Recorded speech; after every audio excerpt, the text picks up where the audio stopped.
looking at the way you going. Better go in the right direction. In the moment you stressing, but you gon' be counting blessings. And I know that for certain. Keep on working, open curtains, haters swerving, cause they ain't ready for your final version. I'm never gonna give up, fall down, I just gotta get up, yeah. Cause this is my road. You're listening to the Tom Ficklin Show on WNHH LP 103.5 FM, your home for community radio.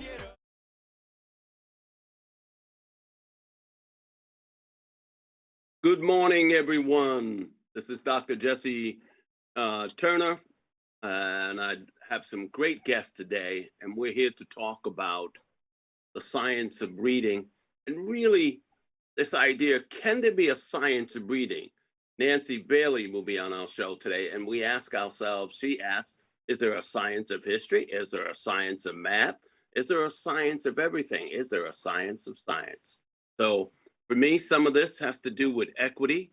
And I look back and I think, well, 170 years of not fully funding our schools brings us to this Groundhog Day moment. I'm going to start us off with, we'll start our last Dr. Stephen Krashen to introduce himself. Then I'll go to Dr. Bailey, go to Michael Strickland, and then to Rose Reyes. Got some great guests. So Dr. Krashen, can you introduce yourself and share a bit of passion? Well, you got it right the first time. This is Stephen Krashen. I get nervous with Dr. Krashen because I'm not the real one. The real Dr. Krashen is my son, professor of mathematics. Can you imagine that? I'm a pale imitation. I want to be like him when I grow up. Anyway, I want to talk about my passion first. That's what I've been asked to do. And my passion has been a hypothesis, which I've been working with for, the last 30, 40 years. We acquire language and develop literacy when we understand things, when we understand what we hear, what we read, etc. Not my idea. A lot of other people had the idea before I did. In literacy, some of you know Frank Smith, Kenneth Goodman knew all about this, and they were so absolutely correct. When I did it all in second language acquisition, then I discovered Frank Smith and Ken Goodman. What a wonderful moment. The hypothesis was not just the same, but it was beautifully expressed, wonderful data, etc. We acquire language when we understand what people tell us and what we read. We learn to read when we get compelling, interesting texts that we're absorbed in. It's been said, who knows if it's right, the average person knows about 50,000 words in their first language. That's not 50,000 trips to the dictionary, look it up, do sentences, etc. It is absorbed, okay? We call this the comprehension hypothesis, and I'm going to take the rest of my 2 minutes and give you some quick language lessons. 2 of them. Lesson number 1. Wir werden jetzt anfangen, Deutsch zu lernen, und ich möchte voraussagen, dass meine Meinung, Deutsch ist eine sehr schöne Sprache. If I kept talking to you like that, would you pick up German? Probably not. But if I said, das ist mein Kopf, hier sind meine Ohren, ich habe 2 Ohren, und hier sind meine Zigaretten. Ich habe keine Zigaretten. Zigaretten sind nicht gut. If you understood the second sentence, not necessarily every word, but more or less, you acquired German. And here are the amazing, astonishing things. It happens whether you want it to happen or not. It happens involuntarily. We acquire language because we're made to acquire language. Chomsky says the language acquisition device is a mental organ. Our good pedagogy, in my opinion, takes full advantage of this. Pedagogies that don't work, which we'll talk about, don't take advantage of this at all and make life much more difficult for everybody, but financially very profitable for a few people. Okay, I have spoken. I'll behave myself now. All right, Dr. Bailey, you're up. Okay, well, I have a blog that I write.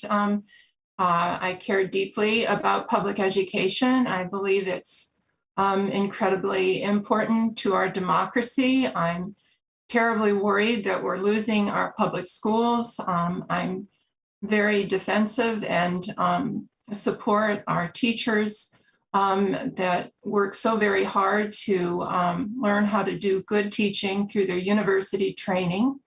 And I was a special ed teacher for many years. I taught in several different areas of special ed, but for the purposes of this program today, I was a resource teacher in the area of reading for many years. I worked with students who had IEPs and reading disabilities in middle and high school. And I rarely had students, I think out of all the years that I taught, I had 2 students that were called dyslexic, and am very concerned and just amazed that dyslexia is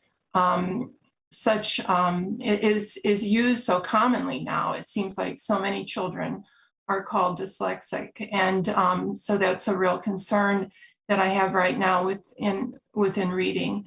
And so I, care deeply about how we progress and how children learn. I'm very worried about the push for little children to learn to read before they're ready. I'm bombarded, I think I'm being taunted by ads on social media that tell me about programs that parents start to teach their young children to read, to teach phonics to very young children.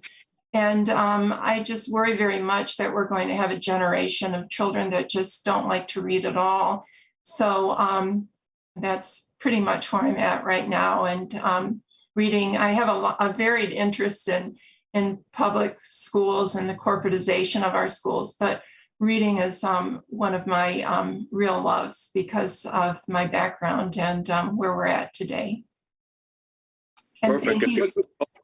thank you so much for having me on this program with people who I respect so much.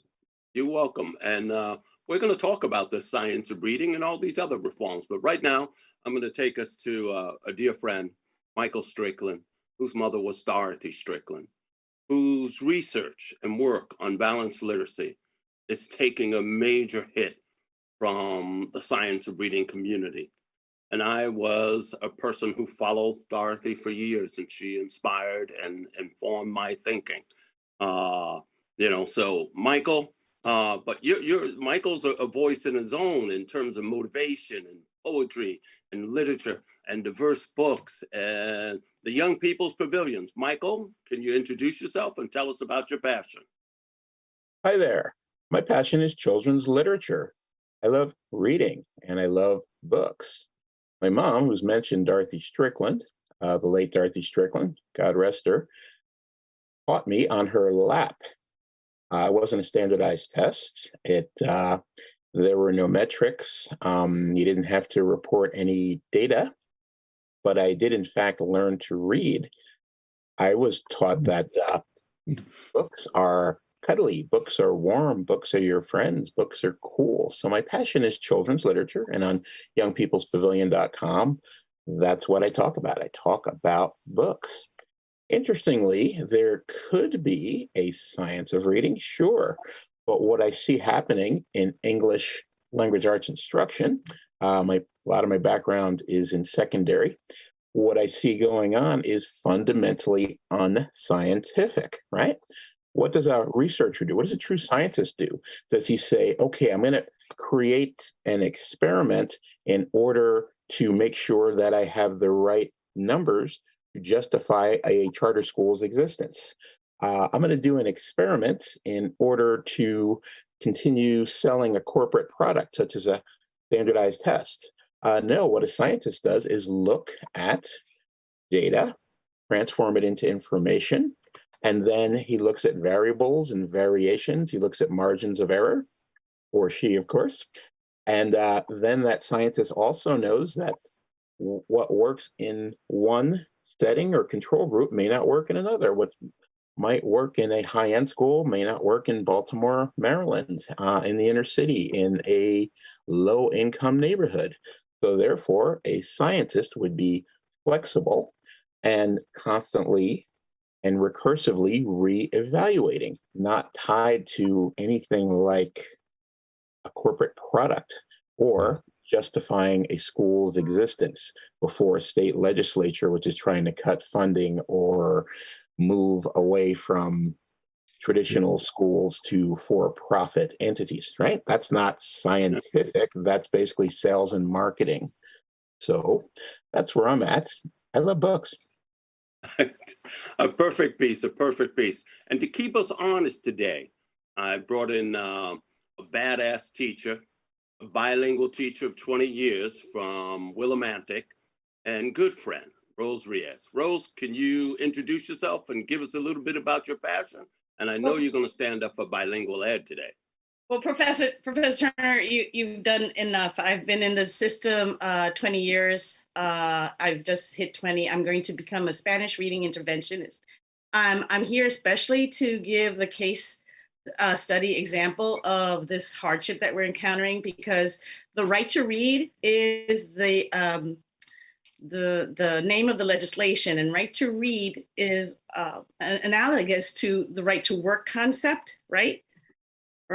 It's misleading, right? Because what's in that bill that passed in June 21st while we were resting is a consolidation of efforts and such overview and oversight that it's very constraining. There was a lot of pushback.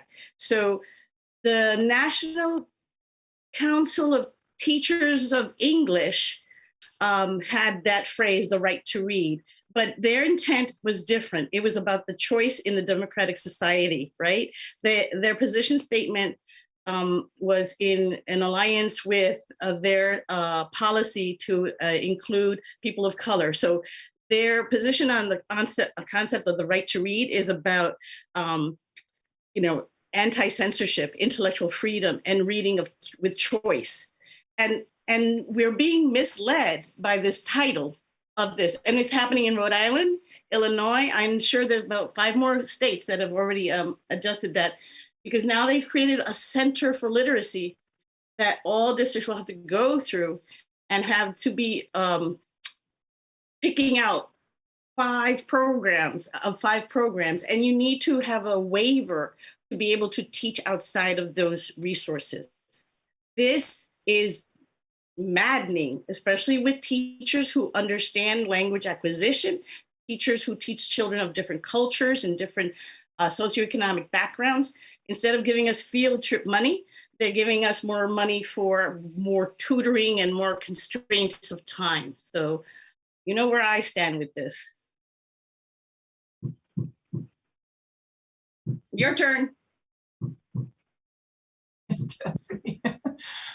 Tutoring is. I want to thank Dr. Turner for letting me be on this panel, because y'all are my heroes. I like to think that I'm a composite of all 3 of you, but not really. You know what I mean? And Dr. Krashen, Ivali says hi. Oh, thank you. Thank you. She's in New Haven. Oh, good. Good. Those authentic experiences, Rose, that you spoke of are so critical. It is maddening that experiential things such as field trips, as if reading could be isolated into, like tic-tac-toe, and that's it, as if books aren't connected to feelings, thoughts, ideas, experiences, visuals, sounds, and what children go through and are going to go through in their lives. It is such a false dichotomy. I see Jesse's back here. Yeah, I'm back. I somehow the Zoom kicked me out there for a minute, but I'm glad that everyone picked up and continued talking. There's an elephant in this room in education reform, and it's not us. It does connect to the things that Michael said about profits and things like that, but for 170 years, Black and brown, poor and special education children, and immigrant children have never received full equity. It's always been a case in American public education. And we can document this by research. Right now, we spend $20 billion more on our wealthy schools than our poor schools. So Dr. Krashen, Stephen, could you tell us about the connection to poverty and test scores? Yeah, let me back up a little and make it even stronger. The research on reading, we call just self-selected reading for pleasure, which is, I think, the core of all ways we get better in reading, has exploded in the last year, in fact. I've been writing papers and letters saying this: reading for pleasure means more spelling, grammar, writing. It also means you know more. Readers who read more know more, and they know more about everything. And the research confirms familiarity with popular literature, self-selected books, is a much better predictor of how much you know than your grade point average. It beats study everywhere people have looked at it. So it's that. Not only that, people who read more, as we know, understand others better. They have what's called empathy because they have led so many lives. The big barrier is access to books. And the way we're going to solve that is our enthusiastic and growing support for libraries. Let me underscore the name of Keith Curry Lance, Lance, Schools with Better Libraries, and a credentialed librarian who's going to help kids get books and all that. Kids read better over and over. So we have to bond with the librarians. And in terms of bilingual education, the only way this is going to work, what we found for bilingual ed and for heritage language, is that the best programs have lots of entertaining reading for kids to read. The ones who develop their heritage language are the ones who develop a reading habit in the heritage language. It's the only, and in terms of equity and money, it's the only place we're going to get books, because the economy has gone crazy and it's gotten worse. Not just poor kids, everybody now needs libraries. We can't afford any other, but this is the only thing we can afford. So yes, it all boils down to equity, and equity is dependent on our knowledge of how powerful free voluntary reading is, reading that we select ourselves. I want to give you one piece of evidence that I hope you can relate to. My story, because it's the same as your story. When I was in secondary school back in Chicago in the old days, we had language arts. We had English language arts. We had to read English lit, British lit. I read all the books. I passed all the tests. I can't remember a single book that was assigned that I read, and neither can you. On the other hand, I remember all the books, all the science fiction, all the wonderful John R. Tunis baseball stories, all those. I remember all of them. And I still discuss them with some friends of mine. They were my language arts program, true, absolute literature. We find them in the library. That will give us equity, or at least a big step toward it. Okay, I'll relax now. Excellent, excellent.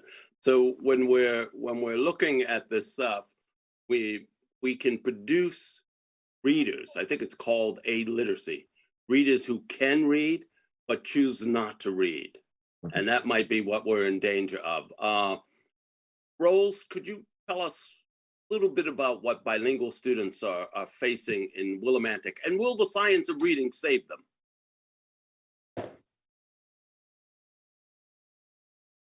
So the assault to the senses is that we have been subjected, because of our status, we have been subjected to the pilots of these the Connecticut model of literacy, right? We've been subjected to a lot of those interventions because of lack of equity. Our money is dependent upon how we are cooperative with all these experimentations, right?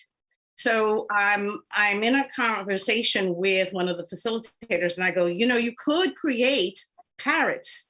They will reiterate those sounds, but if those words have no meaning, then that's half of their literacy. That's half of their approach. And many turns later, word had it, and it was brought back to me that this particular facilitator said, it doesn't matter that they don't understand what they're reading, so long as they read it right. And I was aghast. Yeah. I was so this is all about monkeys and numbers and meeting a particular goal so they can stay relevant. So these particular individuals stay relevant and control the masses in that way, right?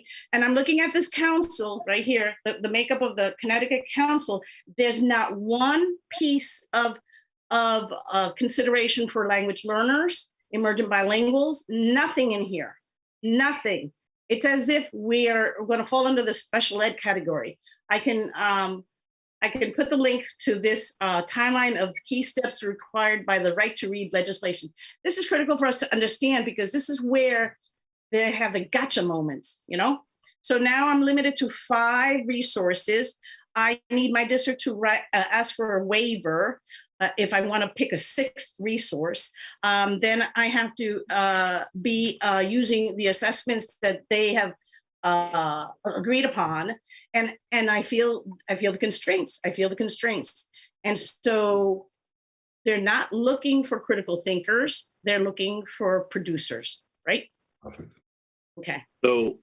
So let me, before I go to Nancy, there's a reason I said this was Groundhog Day. Yeah, And you need to that's explain that, because Yeah. people like groundhogs. Well, there's no science behind the groundhog.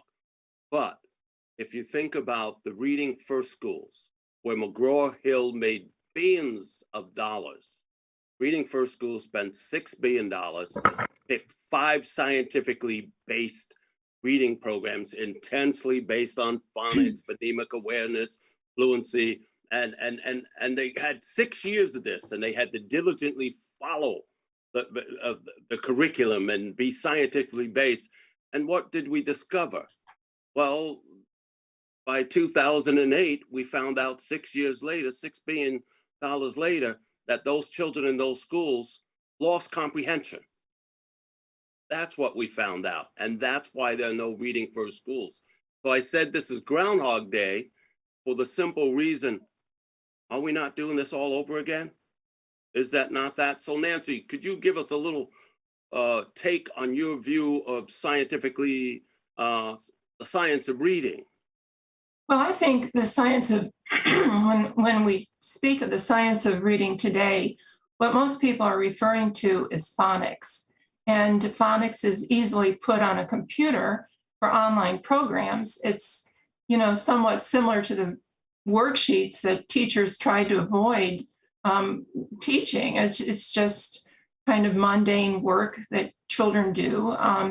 And these online programs are very prevalent now. Amplify is one that is promoted very much. And the people who are really critical of teachers, who claim that teachers aren't teaching reading correctly, are on doing podcasts for Amplify.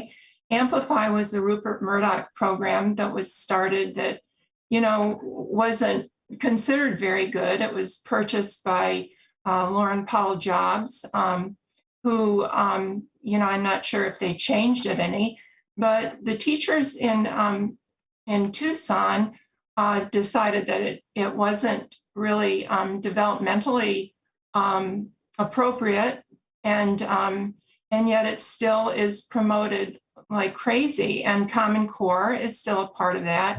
Yes. iReady is another computer program. And I think we know where this is going. You have computers, and yet poor children don't have access to libraries. They're put on Chromebooks, and they, don't have access to books. We highlight Dolly Parton for giving books to children, which is wonderful. And yet people don't seem to understand how important it is for children to have access to books later on by having libraries in their schools. So you have all these poor schools now, a lot of charter schools that just don't even have access, where children don't have access to books or to good librarians. As a teacher, a librarian was my best friend. I always got advice from them. I learned about the internet from my high school librarians who, really gave in-service that was phenomenal. So, I think by denying children libraries and denying them access to books and balanced literacy, they're being pushed onto computers more and more. And it's just my fear that that's where we're going in education, especially right now where we see a shortage of teachers. It's not really a shortage. It's an intentional shortage, I would say, where teachers have been pushed out and are being replaced with facilitators or tutors, like Rose was mentioning, tutors. There are a number of nonprofits that are pushing tutors into our schools now with the teacher so-called shortage. And, teachers, they've just got so much on their plate. They're having, such little support, which I think is also intentional. And I think the drive is for online learning. And we see a lot of cyber schools popping up. And, despite the fact that parents didn't like these schools during the pandemic, these online programs, I'm not sure they realize that schools are kind of becoming more and more online. So, so those are the concerns I have when it comes to reading. I think that the science of reading really is very much connected to the push for the corporatization of our schools through online instruction. Absolutely. So if we come to that piece, I want to come back to Dorothy Strickland. So being a student who read the work of Ken Goodman, Yetta Goodman, Frank Smith, Stephen Krashen, I also read the work of Dorothy Strickland. He was the president of the New Jersey Reading Association. I frequently would attend any session that Dorothy was at, and she talked about whole to part to whole. And so Dorothy never, ever said no phonics. She said, hey, you need to use real literature. You can work on some things in isolation if you needed to, but you must come back to real literature. That's balanced literacy.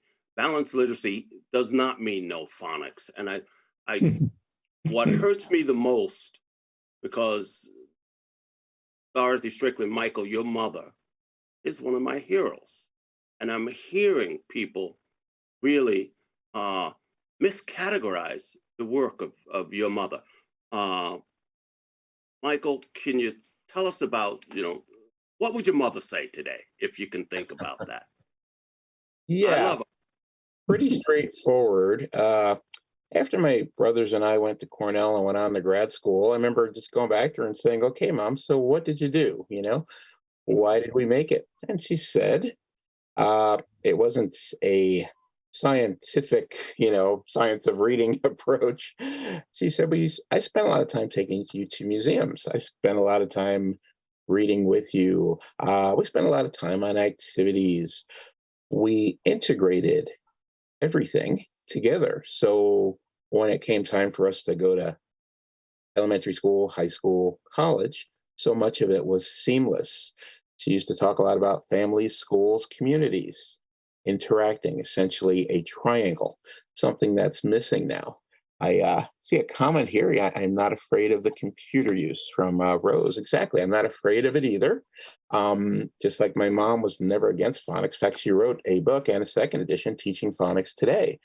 Phonics itself is not a problem any more than saying there is a science to reading is a fundamental problem. They're quite unscientific about it, as I mentioned in the past. So what we are doing is we're missing out on the human element. The problem with going overly to digital and digitized learning is essentially it comes down to greed, right? It's a cheaper way to do things. There is nothing wrong with online learning. In fact, online learning helps many kids. There are children who are being bullied in school. There are children with sensory and auditory issues who can't go into a huge building filled with hundreds of students, and then they get online and they start getting straight A's. However, there are also many students who live in homes where there's fighting all the time, where there are drugs and alcohol, where there is still a digital divide that still exists. There's an expression, oh, the kids are always on their phones. Well, research doesn't bear that out. Not every kid has a phone. Not every kid has access. And even if they do have a phone, are the teachers, actual human beings trained in things like mobile learning, how to reach children who are on their phones as opposed to being on other types of devices? So what my mom would respond to is the corruption. We're looking at greed, because in and of themselves, none of these concepts or ideas are inherently bad. But as you noted, you would talk about balanced literacy, a balanced approach where you immerse students in things, where they explore and experiment, and then, of course, reading, language acquisition, language development, and ultimately learning, right? Notice I didn't say performance, because this idea of an achievement gap is also flawed. It's like I set a standard, Jesse, you need to be an Olympic sprinter by next week. And then when you don't make it, I tell you now you're a failure, right? So there's not an achievement gap. There's a support gap. There's a gap in saying teachers are professional human beings, just like your doctor and other professionals are given ideas, latitude, discretion, and of course, support and training. Just so you know, I do in fact like the Danielson framework. We could work with something like that and then go from there. So, Professor Turner, before you go, Yeah. I want to let you know that in Connecticut, it's really mind-boggling about how there's these missteps taken because the Black and Puerto Rican Caucus since 2012 through Malloy 2016, the great education reform years, applied this right to read concept with addressing opportunity gaps and equity in public schools. I mean, they're taking all our principal ideas and then looking for that silver magic bullet, like because they were lobbied, because they were presented a package and they were worked on and worked on. It's like when you go to the casino and you hit those slots, you're not winning, but when you do win, you win big, right? So you keep trying, you keep trying. Why do kids keep asking? Because there'll be a yes sometime, right? So there are these lobbyists and they came and they presented, and then they used our principles of equity and opportunity and just the freedom to learn. What? oh, you can Nancy? reply, Nancy. Go ahead. I was just also thinking with what Rose just said, and also Michael, and talking about immersing kids in a wide variety of subjects and areas. And thinking about what we've done to schools for poor children, we've just bombarded them with reading and math. We have taken away the arts. We've taken away music in some places. We've taken away geography. I mean, and science. We talk about STEM, but what kinds of access do children really have to other subjects? It seems like they're just denied a lot of things that help them to be good readers. It's not just reading and phonics.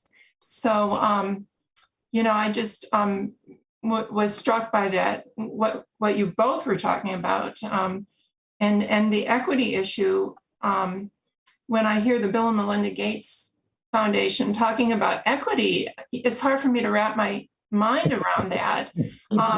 It's, and greed and changing what's happening in schools to reflect the corporate drive, including things like social impact bonds, where they're going to invest in schools to get a return on their investment, and to do all these things that just change the dynamics of how we teach children and what they learn. And that is, I think, particularly scary to me, how we're just really changing the whole way our school systems work. When people say reinventing schools, I'm always worried about that, because I don't think they're reinventing them in the way that I think is a good way. And No, makes perfect sense. I've just returned from the European Reading Conference in Dublin, in Ireland. And there I did a presentation about our CCSU Literacy Center. And one of the points I made was, in our center, we provide free tutoring, over 5,000 students over the past 20 years for millions of dollars worth of free tutoring, because we have a practicum that our teachers will have to teach students, and I supervise it. But in any event, the people looked at it, it's a brilliant center, beautiful. We follow the child. That's who we follow. So we believe every child is different. So we talk to the child, we talk to the parent, we talk to the teacher. We provide a rich context, and wherever this child needs to go, that's where we're going to go in that sense. So differentiation is normal. Miscue analysis is normal. The balance that Michael talked about is normal over there. We don't have a one size fits all. But I wanted to, when I mentioned that to the audience, I also said our students to our center come from 30 surrounding communities. Some of them are affluent, and many of them are poor. And I said, the only place they get equity is in our center. Because in their schools, 20% reduction in librarians. My wife just retired from a magnet school. No librarian, no music teacher, no art teacher. How that's a magnet school, I don't know. So that concept, and what was interesting, there's a teacher in the audience, you know, we always hear from the Finland teachers in Europe, and she said to me, Dr. Turner, wouldn't you consider that unethical? And I said, yes. And then another teacher from the Netherlands, of course, says, well, you know, we can't change the home, but we can give every child a quality education when they come through the door. And not that Europe's perfect. But what we have here is 170 years of inequity. I don't need an education reform that can't deal with the inequity. I don't need an education reform that says to Black and brown and special education children and poor children, you're not going to get all the books, you're not going to get all the libraries, you're not going to get all the bells and whistles, you're going to get a lottery. We know that most people lose the lottery. But let me just go back to Stephen again, because Stephen and Jeff McQuillan, that access to books, Stephen, remind us, because I'm cognizant, I did a librarian show where we talked about a 20% reduction in librarians, and you know that wasn't in affluent communities. You know where those communities that lost their librarians are. Stephen, could you tell us about that? Yeah, I'm going to take advantage of this, and this time by bragging a little bit and whining at the same time. I want to talk about the science of reading first. The science of reading, I've submitted this as letters to the editor at least 50 times. I'm very successful in getting letters published in general. I get about 5-10% published, which is double what people get. But when I talk about phonics, it's zero. You can't get anything past them. Science of reading. Here's what the research says. If you bring in intensive phonics instruction, the kids do better on pronouncing words presented in isolation if they're regular. They don't do better in reading comprehension. This was discovered by Elaine Guerin, repeated over and over again. It's as if it never happened. In terms of phonemic awareness, I looked at the national literacy surveys of this. They found all these studies. I found only one study where phonemic awareness training actually worked. The rest of them, they didn't, okay? And it was 15 kids learning to read in Hebrew. That was it. That's the entire research basis. I've submitted that as a letter at least 25 times. In terms of, I got one more point to make. Oh gosh, this growing old stuff, I don't know. It's been tough. I got to think of the more. Anyway, I keep submitting the counter evidence again and again to Forbes, to all the magazines, and it gets absolutely nowhere. I'm going to start counting on you guys to repeat this. Jeff McQuillan, thanks for mentioning him, has been doing this as well, coming out with exactly the right data. The data is there. We have published it. We have submitted it. It does not get in. It does not get circulated. This is the problem. There is nothing behind the science of reading. It is a fabrication, and simply, I'll give you a technical term, which I've chosen very carefully, pure and utter bullshit. Well, we are a family radio station, but let me come back. Oh, I had one more point. I'm sorry to back the other one up. Lately, there have been a lot of publications from tech people saying we must have more computers in the classrooms, otherwise kids can't do their homework. So this is a virtue. This is a mitzvah, okay? No, if you look at the research on homework, okay, you find homework is not very successful. Alfie Kohn's book on homework is absolutely brilliant, comes to the same conclusion. There is no effect for homework in elementary school, tiny effect in the upper grades, but it disappears when you do the statistics right. But there is a lot of research that says if you give them better libraries, more chance to read and books, they get better in all subjects. Not much interest in that. Okay, I'll behave myself. No problem. Wasn't that what they found with reading first also, that, children were able to pronounce letters and words, but they just really couldn't comprehend very And I well. must say, in my own defense, I include that in my surveys. Yes. Right. Darren was right. And yet we, the so-called support for SOR is promoted by people who continuously cite the National Reading Panel. They don't talk a lot about reading first because that was so scandalous. People seem to forget the scandal behind reading first. But the NPE, the National Reading Panel, is repeatedly cited, even though you had people like Joan Yapin and Elaine Garan and Stephen, I'm sure you were there too, and Susan Ohanian. So many people brought to light the scandalous.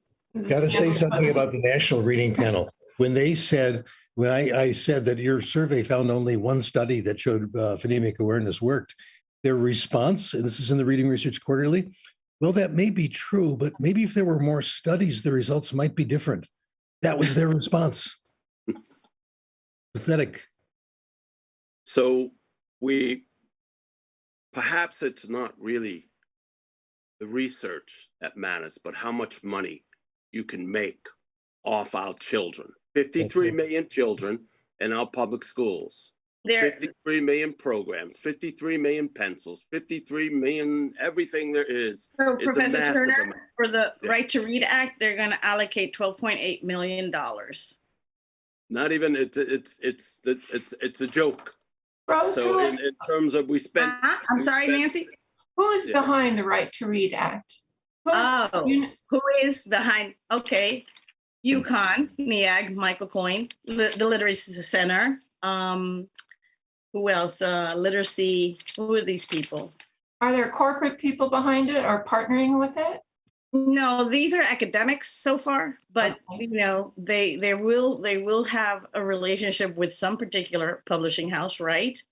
Because they are going to allow for 5 types of resources, and then there's going to be a clearinghouse where districts have to go through. You understand? Yes.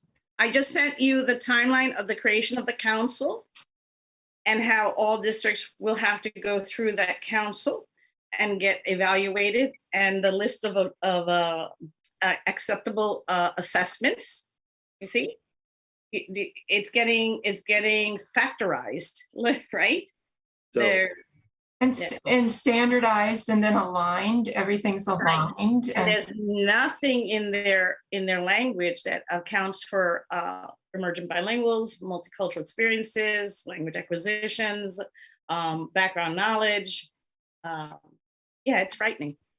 Well, that's, I think, also with special education, years ago when they reauthorized the original special ed law to IDEA, they put children with disabilities into the general ed class. And so now you have parents screaming for teachers who understand their children and teaching them how to read, and also special programs. They want all children now to get the Orton Gillingham program, which really doesn't have any research behind it. And, it's sad to me to also see the push for very young children to be getting phonics programs so young. If you see pictures now of classrooms for preschoolers and kindergartners, you see on the walls, charts of phonics sounds, and there are no characters or no cultural books or anything. Nancy, when we were doing like our data team meetings and all that kind of stuff, and my one kindergarten teacher, the colors, right? Red, yellow, green, right? And half her class was in red, and it was the first semester of kindergarten. I go, that's not tier 3, that's your tier 1. That's not an intervention need. That's just your reality. It's like there's this phobia against what does poor look like, okay? What does not having access to a computer look like? It looks like a special need. No. It may offend your, middle class sensibility, but this is your reality, and everyone's teachable so long as you treat them with respect, right? Hi there. Because for the children, it's a social process. For the teachers, it's a technical process. Hello. Yeah. Appreciate the word that's been said. I've been hanging on. I look forward to, there are still multiple platforms that will publish what we're saying. They're still out there.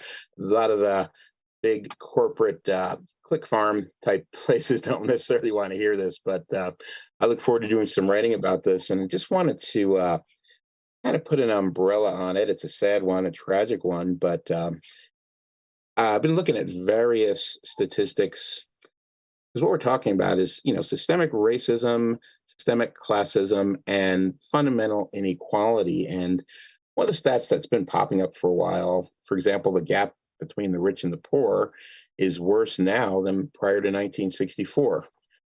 There's that one. That's pretty horrible. And also statistics, many other statistics, such as the number of Black tenured college professors hasn't changed since 1971. So those systemic issues are still there. They're just coming out in different formats, different ways. The Ku Klux Klan isn't marching with white robes and hoods. However, they are storming the Capitol under different names like the Proud Boys. And what we're seeing going on with these, various, tragedies in our schools is literally the same thing that's been going on in our nation, as Jesse points out, the whole time.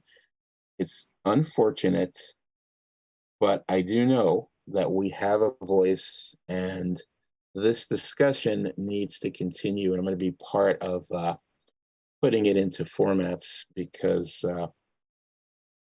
I am optimistic we shall overcome. We shall. Silence is not acceptable. Piece that I think, because we're coming down to our last 8 minutes of the show, so I'm going to be asking everyone to give a final comment. But really, I have to go back to what was said at the European conference. I forgot to tell you that the professor from Ireland said, "Shouldn't someone be in jail? Shouldn't someone be in jail?" So I have taken the position, I don't want to hear about any educational reform until you fully fund all our schools. Until you do that, because we know that these reforms right now are not going to happen to our most affluent schools, our most affluent white schools. It will not be there. They will have librarians, they will have music, they will have art, they will have books, they will have access to books, they will have it all. But our poor children. So I'd like us to take a minute each to coming down. I'm going to start with you, Rose. And really what I want to know is, why not equity? Go ahead, Rose, you're up. Why not equity? Can't we give that reform a shot? Is this a trick question? Well, it's to me, it's the inconvenient truth of public education in America. It is built upon an immoral foundation. I think there needs to be more transparency and a frankness as to what our purpose of public education is at this moment. I went in as a guerrilla with the intent of bringing up, raising my emergent bilinguals and taking them out of the deficiency category, tapping into each person with their brilliance. And it was a social process. And I had every confidence in the world that they would eventually learn to read what mattered to them, and they would have clarifications of their values, and hope that they had empathy enough for the future. So the question is, what is the purpose of our public education? That's the piece. And what is it? Maybe it's to indoctrinate. Maybe it's to produce new workers for the factory. Not certain. Nancy, can you give us, is it equity first? Can we really judge an education reform when some people get the full medical vaccine and some people get the half dose? Well, you can't deal with equity and reading There's no books to ban if you don't have any libraries.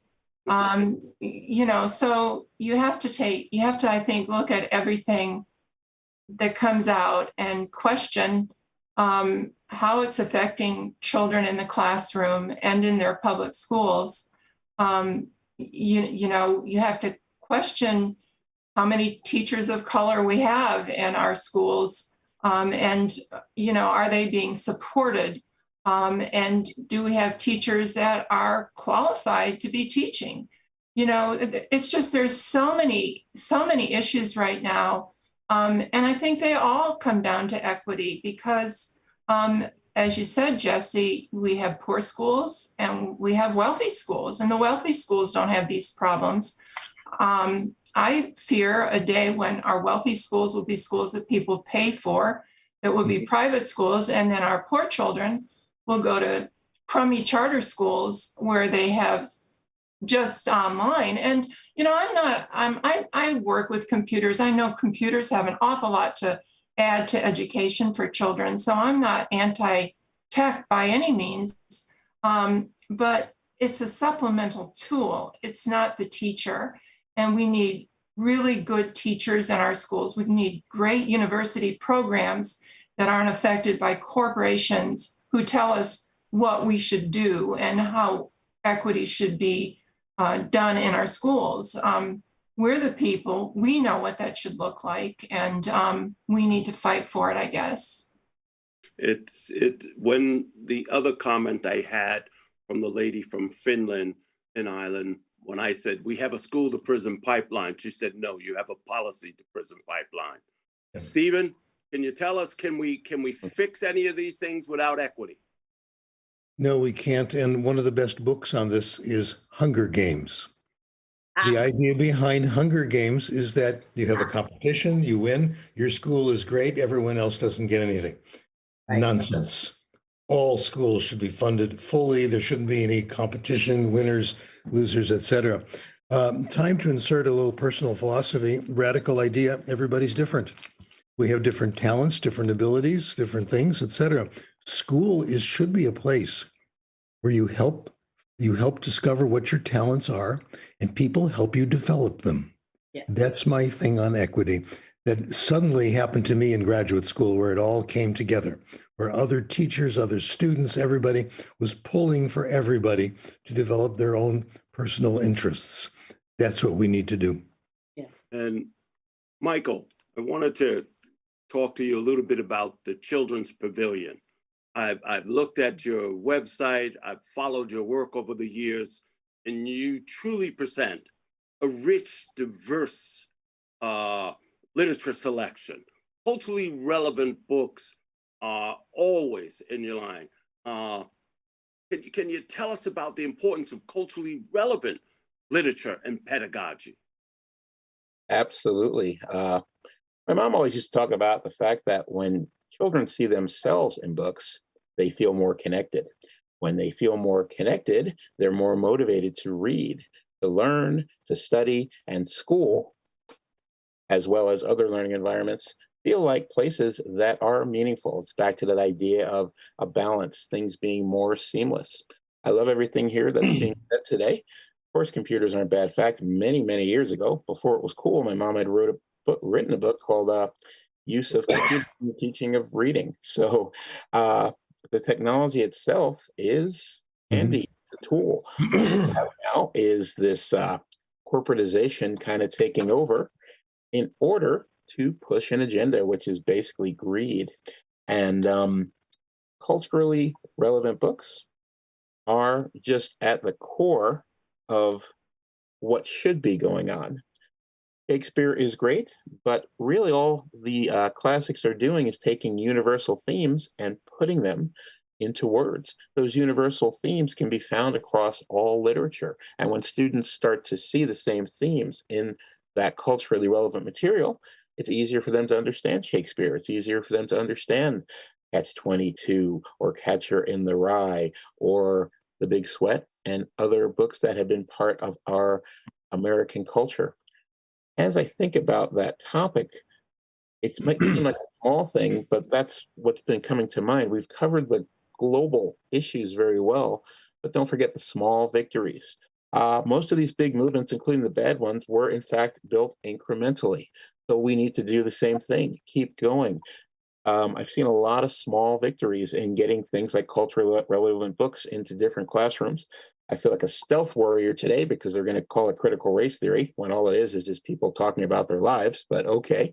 So go ahead and be a stealth warrior and don't forget the small victories. I've seen libraries saved. I've seen children who were supposed to be failures end up being successes. I see it every day. It's still going on. Teachers are still teaching. Children are true learning. Keep going. Don't forget the small stuff. All right. Thank you, people. It's As I got the rhyme and the rhythm for y'all to listen, I'm never Thank you. going on my mission. I'm gonna roll with what I'm giving. Got some ambition, this new edition, filling positions. Looking at the void in myself and feeling what's missing. Better watch the way you going, better go in the right direction. In the moment you stressing, but you gonna be counting blessings. And I know that for certain. Keep on working, open curtains, haters swerving, cause they ain't ready for your final version. I'm never gonna give up, fall down, I just gotta get up, yeah. Cause